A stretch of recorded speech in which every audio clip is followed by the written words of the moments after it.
اب یہ واقعہ بیان کرنے کے بعد، جیسے ہم بچپن میں کوئی سٹوری پڑھتے تھے نا، اس کے اینڈ پہ پھر اس سے مورل لیسن آتا تھا، لالچ بری بلا ہے. وہ ایک کتے والی سٹوری بھی پڑھی تھی نا، وہ جو اپنا شیڈو دیکھتا ہے دریا کے کنارے تو وہ کہتا ہے میں اس کتے سے یہ بھی ہڈی چھین لوں، اس کے چکر میں اس کی اپنے منہ کی ہڈی بھی جاتی رہتی ہے. تو اس پہ پھر مورل لیسن اینڈ پہ کیا ہوتا تھا؟ لالچ بری بلا ہے. یہ ہوتا ہے لالچ کا انجام. یہاں پہ بھی آپ دیکھیں کیا ہوا. من اجل ذالک، بسبب اس ایکٹیویٹی کے جو قابیل نے حابیل کو قتل کیا، کتبنا علی بنی اسرائیل، ہم نے بنی اسرائیل کے لیے یہ شریعت مقرر کر دی تھی.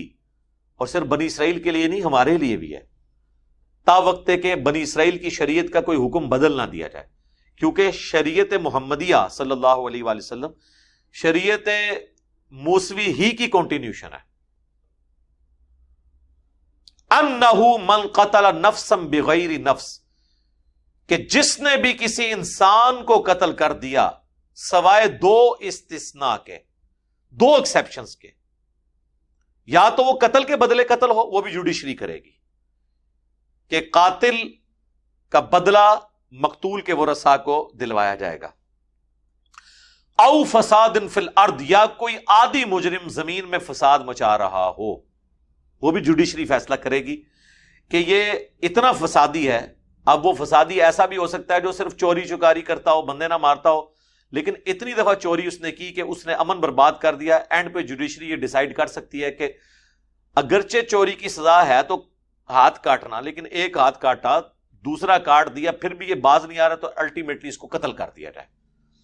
تو یہ فساد فی الارض کی سزا، یا فساد فی الارض ریٹ آف دی گورنمنٹ کو چیلنج کرنے والا، اور یا پھر قتل کے بدلے قتل ہو. یہ دو ایکسیپشنز کے سوا اگر کسی نے کسی کی جان لی، فَكَأَنَّمَا قَتَلَ النَّاسَ جَمِيعًا، تو گویا اس نے پوری انسانیت کا قتل کر دیا. یہ بہت بڑا فتویٰ ہے، اس پہ میری ڈیٹیل ویڈیو ریکارڈ ہو چکی ہے. جب سورہ النساء میں وہ آیات آئی تھی نا کہ جس نے مؤمن کو قتل کیا جان بوجھ کر اس کی جزا ہمیشہ کی جہنم ہے، اس کے کانٹیکسٹ میں میری پوری ڈیٹیل ویڈیو ریکارڈ ہے. Extra judicial activities, extra judicial killing, انسانیت کا قتل کرنے والوں. اس کے تھمب نیل کے اوپر ہم نے ہٹلر کی اور الطاف حسین کی تصویریں لگائی ہوئی ہیں. اس میں نے اس سے ریلیٹڈ جتنی آیات تھی یہ بھی آیت کور کی تھی. اس میں بخاری مسلم سے، ترمذی، ابو داؤد سے کتنی حدیثیں کور کی تھی. اب میں دوبارہ کروں تو آدھا گھنٹہ لگ جائے گا. جسے شوق ہے وہ اسے دیکھ لے تو اسے پتا چلے گا کہ اس حوالے سے کتنی اسٹرکٹ تعلیمات ہیں شریعت کی.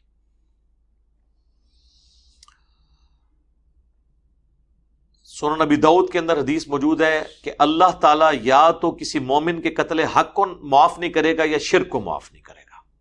کتنا گاڑا فتویٰ ہے. صحیح بخاری میں حدیث ہے، جس نے ایک ذمی کافر جو کسی مسلمان سٹیٹ میں ٹیکس دے کے رہ رہا تھا ناحق قتل کر دیا، وہ جنت کی خوشبو بھی نہیں پائے گا، حالانکہ جنت کی خوشبو 40 سال سے کی مسافت سے آ رہی ہوگی. اسے خوشبو، یعنی ایک کافر کو بھی ناحق قتل کرنا. ابو داؤد نسائی میں حدیث ہے، قیامت والے دن مقتول اپنے قاتل کو پیشانی کے بالوں سے پکڑتا ہوا گھسیٹتا ہوا اللہ کے عرش کے پاس پہنچ جائے گا، اس حال میں کہ اس کی رگوں سے خون بہ رہا ہوگا، اور کہے گا اللہ مجھے انصاف دلا، اس نے مجھے دنیا میں کیوں قتل کیا تھا. اتنی سخت احادیث ہیں آپ سوچ نہیں سکتے. سنن نبی داؤد میں، ترمذی میں، ابن ماجہ میں موقوفاً بھی مرفوع روایت بھی موجود ہے کہ نبی علیہ السلام نے فرمایا، اور صحابی کا قول بھی ہے، وہ اسے سپورٹ کرتا ہے، کہ اے کعبہ تیری خوشبو بڑی پیاری ہے لیکن اللہ کے نزدیک ایک مؤمن کی حرمت تجھ سے بھی زیادہ ہے. کوئی چھوٹی بات ہے. تو بہت سینسٹیو ایشو ہے قتل ناحق کے حوالے سے. وَمَنْ أَحْيَاهَا، اور جس نے بچا لیا کسی جان کو. یہاں پہ مسلمان کی بات نہیں ہو رہی، جان کی، کسی بھی انسان کی جان. فَكَأَنَّمَا أَحْيَا النَّاسَ جَمِيعًا، تو گویا اس نے پوری کی پوری انسانیت کو بچا لیا. ظاہر ہے جناب پوری انسانیت ہی بچ گئی نا ایک انسان کو بچانے سے، اس کی پوری نسل بچ گئی۔ دوسرا، ایک ٹرینڈ آپ نے سیٹ کیا کہ انسان کی جان کی قدر ہے، اسی لیے سورہ البقرہ میں ہے وَلَكُمْ فِي الْقِصَاصِ حَيَاةٌ يَا أُولِي الْأَلْبَابِ، اے عقل مندو قصاص میں انسانیت کی زندگی چھپی ہوئی ہے، یعنی قتل کے بدلے قتل کرواؤ۔ یعنی لواحقین کو یہ اجازت تو دی گئی کہ وہ مقتول کہ وہ ورثاء کی حیثیت سے قاتل کو معاف کر سکتے ہیں، لیکن اسے ڈسکریج کیا گیا اور کہا گیا کہ قصاص میں انسانیت کی زندگی ہے، قتل کے معاملے میں معافی کی روش نہیں ہونی چاہیے۔ باقی گناہوں میں آیا کہ ٹھیک ہے کسی نے آپ کا حق مار لیا، آپ اسے معاف کر دیں، اللہ بدلہ دے گا۔ قتل کے بارے میں کہا نہیں چھوڑنا۔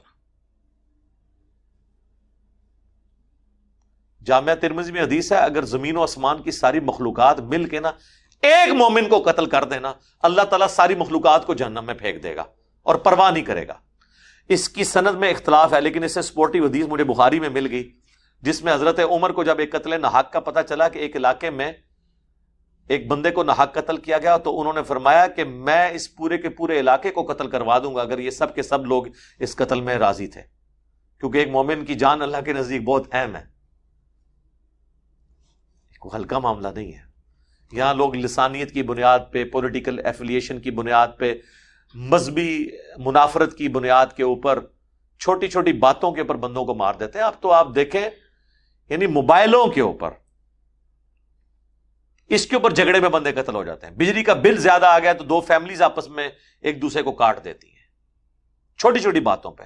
انسان کی جان کی کوئی اہمیت نہیں ہے، اور اللہ تعالیٰ ہمارا جس نے ایک انسان کو بچایا اس نے پوری انسانیت کو بچا لیا۔ یہ وہ آیت کا ٹکڑا ہے جو آپ کے ہاسپٹلز کے باہر لکھا ہوتا ہے، اور ڈاکٹرز اپنے آپ کہتے ہیں ہم مسیحا ہیں، چور اور ٹھگ تے ڈاکو ہو تسی الا ماشاء اللہ۔ ڈاکٹرز کہتے ہیں جناب انجینئر صاحب چونکہ انجینئر ہیں اس لیے شاید ہم سے جیلسی رکھتے ہیں۔ ایسا نہیں ہے میرے بھائی، آپ اپنے طبقے کے شریف ڈاکٹروں سے پوچھ لیں جو کچھ ہم ڈاکٹروں کے بارے میں کہتے ہیں، کیا ایسا نہیں ہے؟ کیا اکثریت ایسی نہیں ہے؟ کیا آپ لوگ اپنے وہ جعلی عمرے اور دوسرے ملکوں کے وزٹس کی خاطر 100 روپے کی دوائی ہزاروں روپے میں نہیں لکھ دیتے اسی فارمولے میں مہنگی کمپنیوں کی، صرف اس لیے کہ وہ کمپنیاں آپ کو کھلاتی ہیں؟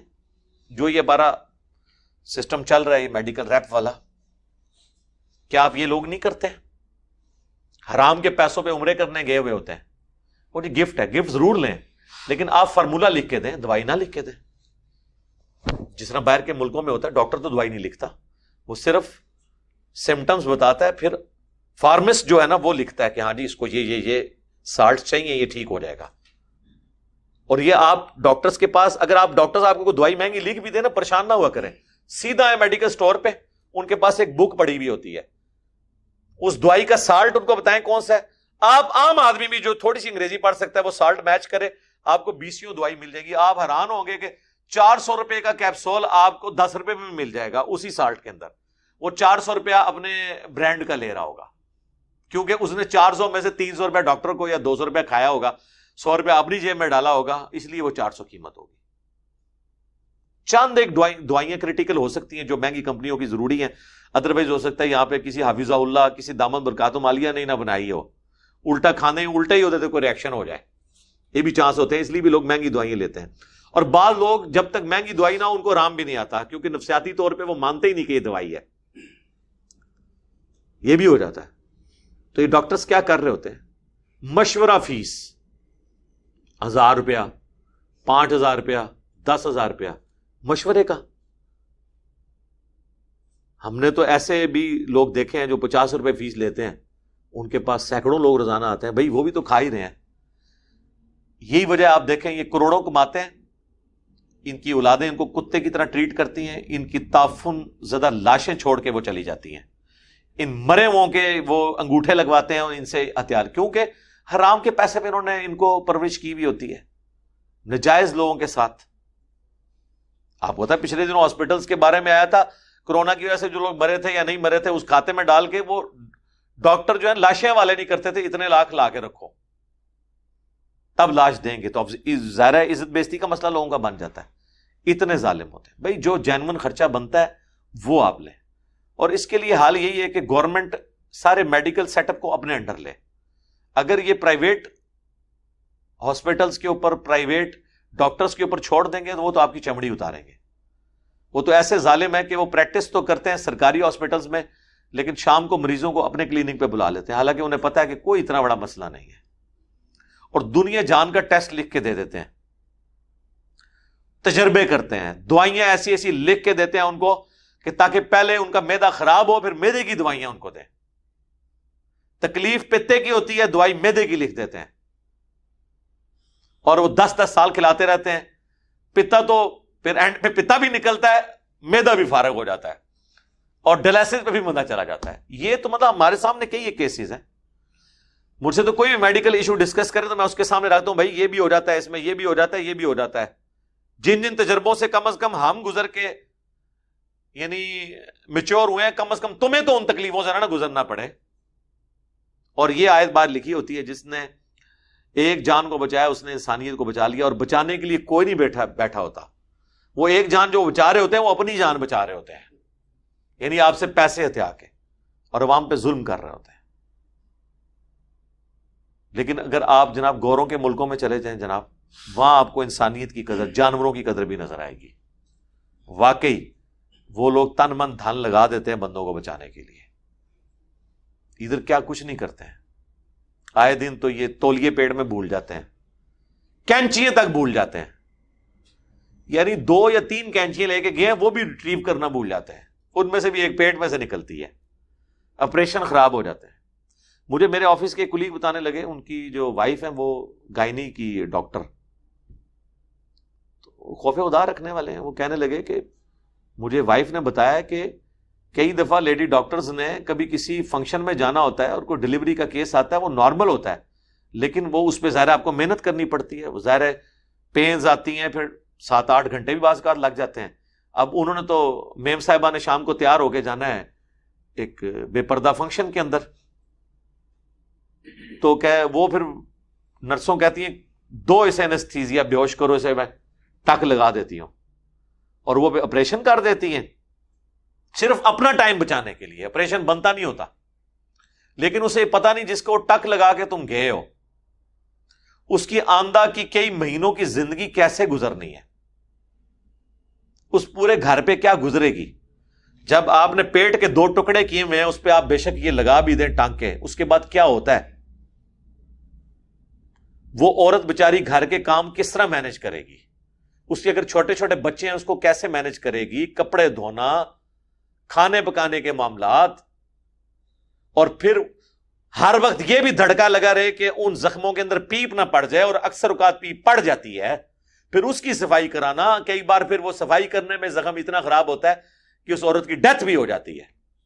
لیکن وہ اس میم صاحبہ نے اپنے ایک فنکشن کی خاطر اس عورت کو اس تکلیف سے, پورے خاندان کو اس اذیت سے گزارا.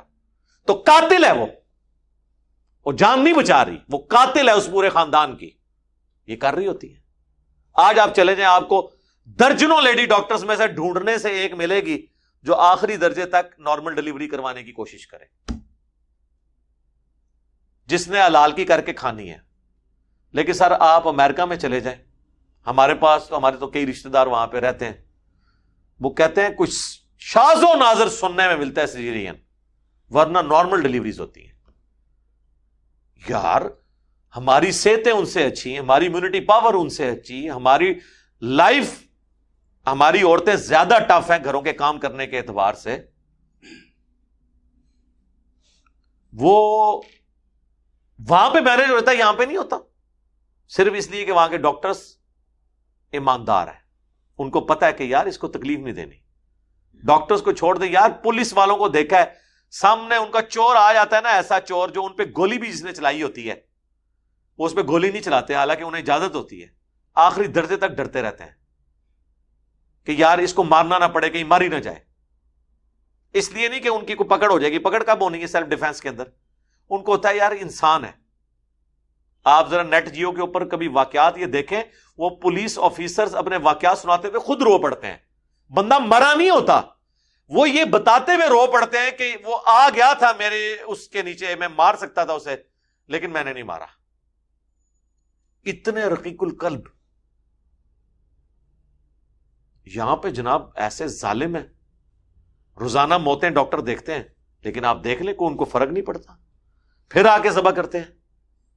اپنی سامنے ڈیتھس دیکھ رہے ہوتے ہیں اور انہی ہاسپٹلز کے اندر وہ نرسوں کے ساتھ باقی جو کوئی غریب عورتیں آ جائیں ان کے ساتھ اپنے افیئر چلا رہے ہوتے ہیں. انسان موت کو اتنے قریب سے دیکھے تو انسان کو تو حیا آ جانی چاہیے، اور آتی ہے. میں نے خصوصاً فوج کے اندر تو بہت لوگوں کو دیکھا ہے جو بارڈروں پہ گئے ہیں نا، پکے مسلمان ہو کے واپس آئے ہیں. یہ ابھی ایک جیو پہ پروگرام چلا تھا کیپٹل ٹاک میں نا، منیب فاروق جیلم سے ہی ہیں آج کل، وہ کیپٹل ٹاک کر رہے ہیں. تو اس 6 ستمبر کے اوپر انہوں نے ایک شہید کے گھر والوں کا انٹرویو کیا. ان کے والد صاحب بھی کرنل پنڈی میں، اور ان کا بیٹا جو ہے وہ کیپٹن تھا، وہ شہید ہوا. تو اس کی وہ تصویریں دکھا رہے تھے جب وہ کیپٹن بنا ہے، کلین شیو اور بڑا، اور جب وہ شہید ہوا ہے اس کی داڑھی تھی ماشاءاللہ. بارڈر پہ جب بندہ جاتا ہے اور پتہ ہے جب آپ ایک دن پہلے اکٹھے بیٹھ کے 4-5 دوست روٹیاں کھا رہے تھے اور آپس میں مذاق کر رہے تھے، اگلے دن آپ اس کے گوشت کے ٹکڑے اٹھا رہے ہوتے ہیں اپنے ساتھی کے. ظاہر ہے جی بارودی سرنگوں میں جب بندے مرتے ہیں، خودکش حملوں میں مرتے ہیں، تو وہ تو پوری لاش بھی نہیں ملتی. تو سر بڑے بڑے لوگوں کو آخرت یاد آ جاتی ہے. اس لیے آپ دیکھتے ہیں جتنے لوگ پھر بارڈروں پہ جاتے ہیں نا، پہلے تو بڑے وہ ڈیشی قسم کے ہوتے ہیں، لیکن جو وہ وقت اپنا گزارتے ہیں، داڑھی آ جائے گی، شرافت آ جائے گی، متانت آ جائے گی، موت کو قریب سے دیکھتے ہیں. اور خصوصاً جب ریٹائر ہوتے ہیں نا، وہ تو زیادہ تر میں نے سب سے زیادہ عام فورسز میں لوگ دیکھے ہیں وہ دین کی طرف آ جاتے ہیں. اس کی ریزن یہ نہیں ہے کہ وہاں کو ماحول بہت زیادہ مذہبی ہے، ضیاء الحق کے بعد کافی مذہب کی طرف ہے جھکاؤ. اصل چیز ہے موت جب آپ قریب سے دیکھ لیتے ہیں نا، تو مسلمان جب موت کو قریب سے دیکھتا ہے نا تو کسی بھی وقت وہ ٹریگر ہو جاتا ہے اور آخرت کے ساتھ اورینٹڈ ہو جاتا ہے. لیکن مجھے ڈاکٹروں پہ آتا ہے کہ یار تم تو روزانہ لاشیں دیکھتے ہو، تمہیں کوئی خوف خدا نہیں آتا. اور آیتیں تم لوگوں نے بار یہ لکھ کے لگائی ہوئی ہیں، وَمَنْ أَحْيَاهَا فَكَأَنَّمَا أَحْيَا النَّاسَ جَمِيعًا. جس نے ایک انسان کو بچایا اس نے پوری انسانیت کو بچا لیا. اور جب کوئی ان کو سمجھاتا ہے کہتے ہیں نہیں دیکھیں جی ہمیں ٹارگٹ کر لیا انہوں نے. اگر آپ ایسا کرتے ہیں اور آپ کو کوئی سمجھا رہا ہے تو وہ آپ کے ساتھ خیر خواہی کر رہا ہے. خدا کے لیے آپ کے اوپر بھی یہ برا وقت آ سکتا ہے. اور کئی ڈاکٹرز کی آپ کو سٹوریاں پتا چلی ہیں نا، ان کے اپنے بچے ایکسیڈنٹ میں، زندگی موت کی کشمکش میں ہے، اور جناب پبلک اٹھا کے لائی ہے. انہوں نے کہا جی پہلے پیسے لا کے رکھو پھر علاج کریں گے. انہوں نے کہا اب یہ پتہ ہی نہیں ہے کون بندہ ہے. انہوں نے ان بچوں کو دیکھنا بھی گوارا نہیں کیا کہ دیکھ لیں ہمارا بچہ ہی نہ ہو، اور بچے مر گئے اور پوری زندگی پھر وہ ڈاکٹر پاگل ہو گئے. ان کو سزا ملی نا، حالانکہ ان کے پاس اتنا پیسہ ہے کہ یہ کسی غریب آدمی کا مفت بھی علاج کر سکتے ہیں. کئی ڈاکٹرز ہیں ابھی بھی دیکھیں، وہ ان کے پاس آپ مریض لے جائیں وہ کہتے ہیں یار پیسے بعد میں دیکھیں گے، ابھی فی الحال اس کا علاج کرنا ہے ہم نے. اور پھر وہ بعد میں کہتے ہیں نہیں ہے یار ٹھیک ہے ہم زکات فنڈ میں سے اسے ایڈجسٹ کر دیں گے. لیکن یہ نہیں ہے کہ ظلم کریں. آپ شوکت خانم میں چلے جائیں، کروڑوں روپے کا علاج لوگوں کا مفت ہو رہا ہوتا ہے، کوئی کسی کی سفارش نہیں ہے، بس آپ ڈیزرونگ ہیں جائیں، آپ کو وہ ہینڈل کریں گے. خوف خدا رکھنے والے بھی لوگ موجود ہیں جو واقعی اس کا یعنی عملی نمونہ ہے کہ جس نے ایک جان کو بچایا گویا اس نے پوری انسانیت کو بچا لیا. وَلَقَدْ جَاءَتْهُمْ رُسُلُنَا بِالْبَيِّنَاتِ، اور بے شک ان کے پاس آئے تھے ہمارے رسول روشن دلائل کے ساتھ. یعنی بنی اسرائیل کے اندر کتنے اللہ نے رسول مبعوث کیے. ثم ان كثيرا منهم بعد ذلك في الارض لمسرفون، لیکن اس کے بعد اکثریت ان میں سے ایسی ہے جو زمین میں فساد مچانے والی، زیادتیاں کرنے والی ہے. یعنی اللہ تعالیٰ تو کہہ رہا ہے ہم نے رسول بھیجے، کتابیں بھیجی، ان کو سمجھایا جائے. باقی جس نے خود جہنم کمانی ہے وہ تو کمائے گا. زبردستی اللہ تعالیٰ نے کسی کو کان سے پکڑ کے جنت کے راستے پہ نہیں چلانا، یہ تو طے ہے. وَلَقَدْ ذَرَأْنَا لِجَهَنَّمَ كَثِيرًا مِنَ الْجِنِّ وَالْإِنسِ، بے شک جن اور انسانوں کی اکثریت دوزخ کے لیے پیدا ہوئی ہے. اور وہ ظلم نہیں ہے بلکہ اللہ نے فرمایا ہم نے انہیں دل دیے، عقل دی تھی سوچتے نہیں، کان دیے سنتے نہیں، آنکھیں دی تھی دیکھتے نہیں جو دیکھنا ہے. اولئک کالانعام، یہ تو چوپایوں کی مانند ہیں، بل ہم اضل، بلکہ ان سے بھی گئے گزرے ہیں، جو ہماری دی ہوئی ان نعمتوں سے انسٹرومنٹ سے اپنی آخرت کو مینج نہیں کرتے ہیں۔ سمجھانا صرف کام ہے، پیغمبروں کا بھی کام سمجھانا ہے، اور پیغمبروں کی دعوت آگے لے کے چلنے والوں کا کام بھی سمجھانا ہے۔ اور آپ دیکھیں کوئی شخص آپ کی آخرت کی فکر کر رہا ہے اور پیسے نہیں آپ سے لے رہا، اور اربوں سال کی زندگی آپ کی مینج کر رہا ہے، دنیا میں چند سالوں کا، چند ٹکوں کا آپ کو کوئی نفع پہنچا دے، آپ پوری زندگی یاد رکھتے ہیں، چاہے اس کا احسان مانے یا نہ مانے، دل میں تو ہوتا ہے یا اس نے میرے ساتھ نیکی کی تھی۔ اور جو آپ کے ساتھ اربوں سال کی ہمیشہ کی زندگی کی نیکی کرے، آپ کہیں یہ دیکھیں نہیں ہمیں تو ٹارگٹ کیا ہوا اس نے، ہمیں ٹانٹ کر رہا ہے۔ اللہ کا شکر ادا کریں کہ آپ کو کوئی سمجھا رہا ہے آپ کی خاطر، اس میں اس کا اپنا کوئی فائدہ نہیں ہے، آپ کا فائدہ ہے۔ اس کا تو فائدہ بولنے پہ یہ ہو گیا، جو ڈاکٹر اسرار صاحب فرماتے تھے نا کہ جو کسی کو ہدایت کی طرف بلائے، اسے ہدایت ملے یا نہ ملے، اس کی اپنی ہدایت ہو گئی، کیونکہ وہ کامیابی کی جو 4 شرائط ہیں ان میں سے جو آخری 2 مشکل شرطیں جڑیاں میں ہی پوریاں کرنیاں نے، ٹھیک ہے، پہلی 2 تے سارے نے پوریاں کرنیاں نے، الا الذین آمنوا وعملوا الصالحات، جو ایمان لے آئے نیک اعمال کریں، جی جی سارے خوش نے، اگے کم ٹورو وتواصوا بالحق۔ کسی کو غلط ٹریک پہ دیکھو، اسے بتاؤ کہ سچ یہ ہے، تو غلط ٹریک پہ، اور اس کے بعد پھینٹی کا انتظار کرو، وتواصوا بالصبر، پھر اس پہ کرو صبر، جی جی پھینٹی تو بعد صبر۔ 4 شرائط ہیں انسانیت کی کامیابی کی، پہلی 2 بہت آسان، دوسری 2 اتنی مشکل کہ بہتر انہوں نے ذکر ہی کرنا چھوڑ دو، لوگ پہلی 2 ہی ذکر کرتے رہتے ہیں، میٹھی میٹھی باتیں کریں، ٹھیک ہے جی میٹھی نیند سو گئے، میٹھی میٹھی باتیں کر کر کے امت ہی پوری سلا دی، اٹھتی نہیں امت، جو مرضی کر لو، الا یہ کہ اللہ تعالیٰ کوئی غیبی معاملہ کر دے۔ اللہ تعالیٰ سے دعا، جو حق بات میں نے کہی اللہ تعالیٰ ہمارے دلوں میں راسخ فرمائے، اگر جذبات میں میرے منہ سے کوئی غلط بات نکل گئی، اللہ تعالیٰ ہمارے دلوں سے محو کر دے، اسے دھو بھی ڈالے، ہمیں کتاب و سنت کی تعلیمات پر عمل کر کے دوسرے بھائیوں تک پہنچانے کی توفیق عطا فرمائے۔ سبحانک اللہم وبحمدک، اشہد ان لا الہ الا انت، استغفرک واتوب الیک، وما علینا الا البلاغ المبین۔ جزاک